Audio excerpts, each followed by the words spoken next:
So now we're looking to improve some rotation, and this is going to be somebody who might not be ready yet to go against gravity or have extra muscular activity involved. So the person would lie flat on their side. From there, they want to tuck up their knees. That helps to flex the lumbar spine in an effort to try to remove as much motion from that area as possible. From here, hand will go first on the top of the belly or just inferior to the xiphoid, and then they just rotate back. See how that feels? Move the hand a little bit higher on the sternum. See how that feels.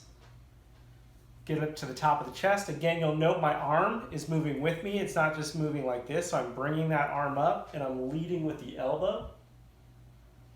And if they need to get higher still, going to the back of the head and going back. Once they find that spot, they can just breathe into it and relax.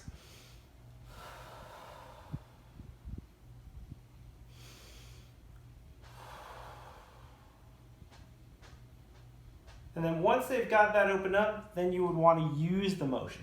So actually asking them to move back and forth into that newly acquired range of motion will help them keep it.